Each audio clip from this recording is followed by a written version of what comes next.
ओम श्री गुरुवे नमः। अखंड आनंदे बोधाय शिष्य संताप हारिणी सच्चिदानंद रूपाय रामाय श्री गुरुवे नमः। ओम शांति शांति शांति। ओम ओम द्यो शांति अंतरिक्ष शांति पृथ्वी शांति आपः शांति औषधयः शांति वनस्पतयः शांति विश्वदेवः शांति ब्रह्म शांति सर्वं शांति शांति एव शांति श्यामा शांतिरेधि। ओम शांति शांति शांति। ओम प्रणाम भगवान। वेदांत दीपिका परमहंस स्वामी श्री योगानंद महाराज जी, जिनको आलू वाले बाबा भी कहते हैं भगवान। इसमें हमारा दूसरा प्रश्न चल रहा है जीव, और प्रश्न है कि जीव क्या चीज़ है और चैतन्य हो तो असंग है, इसलिए कर्ता भोक्ता नहीं हो सकता, और जड़ हो तो क्रिया नहीं कर सकता। तो स्वामी जी ने यहाँ पे बहुत सारे दृष्टांत दे दे के समझाया। आकाश का दृष्टांत दिया, फिर इंजन का और गाड़ी का दृष्टांत दिया, और प्रसंग में जो है गणपति पार्वती माता और शिव जी का यहाँ पे उपमा दी कि पे गणपति जो है वो इंद्रियादि देवताओं का पति जीव है, और चैतन्य स्वरूप होकर चैतन्य देव ब्रह्म जो है महादेव हैं, और जो माया रूपी पार्वती माता हैं। तो ये प्रसंग भी बहुत बढ़िया रहस्य को लेके था। तो अब स्वामी जी बता रहे हैं कि जो ये जीव का जो शुद्ध स्वरूप समझाया ऊपर, उससे समझ में आ गया होगा कि प्राकृत जीव कोई मुख्य एक वस्तु नहीं है, परंतु तीन का एकत्र भाव जीव है। तीन का एकत्र भाव जीव है। वे तीन इस प्रकार हैं। नंबर 1 है शुद्ध चैतन्य, जो कूटस्थ है शुद्ध चैतन्य, और जो निर्विकार असंग है। और नंबर 2 है आभास, और नंबर 3 है अज्ञान का कार्य अंतःकरण आदि। तो पिछले दो मतलब अज्ञान और आभास, पिछले दो माया के कार्य हैं। आभास चैतन्य और अंतःकरण दोनों के साथ संबंध वाला है। आभास जो है चैतन्य और अंतःकरण जो अज्ञान है, ये जो है दोनों के साथ संबंध वाला है आभास।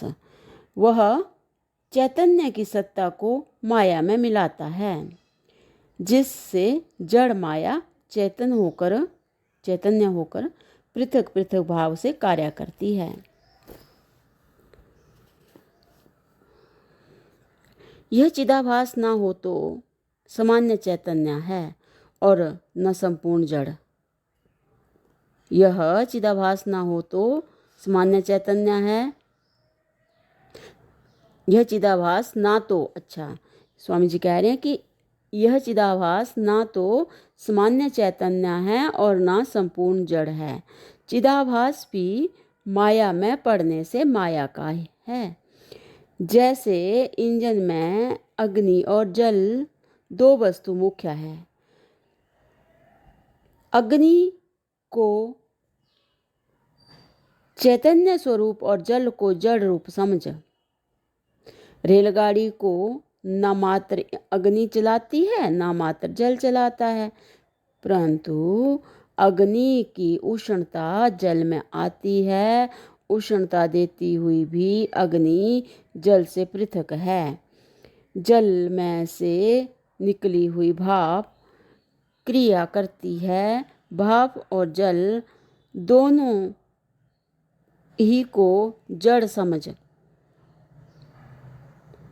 क्योंकि भाव भी जल का अंश है। ऐसे ही ब्रह्म रूप अग्नि की उष्णता माया रूप जल में आने से भाव स्वरूप चिदाभास सबके सहित क्रिया करने के योग्य होता है।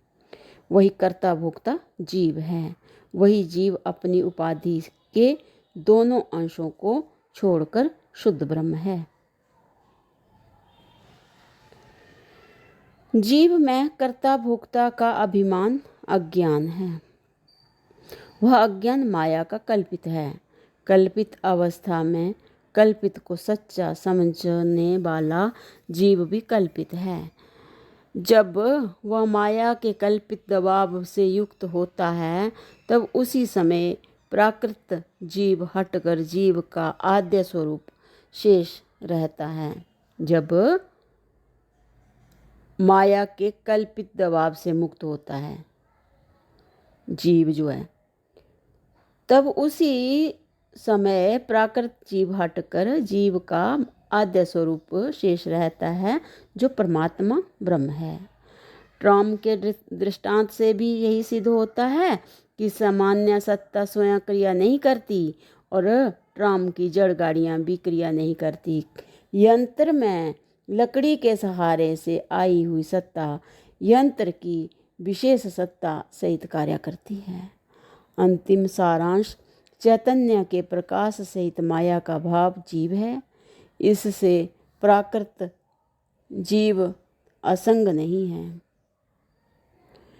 और चैतन्य के अभाव से निदान जड़ भी नहीं है। वही अज्ञान स्वरूप जीव कर्ता भोक्ता है।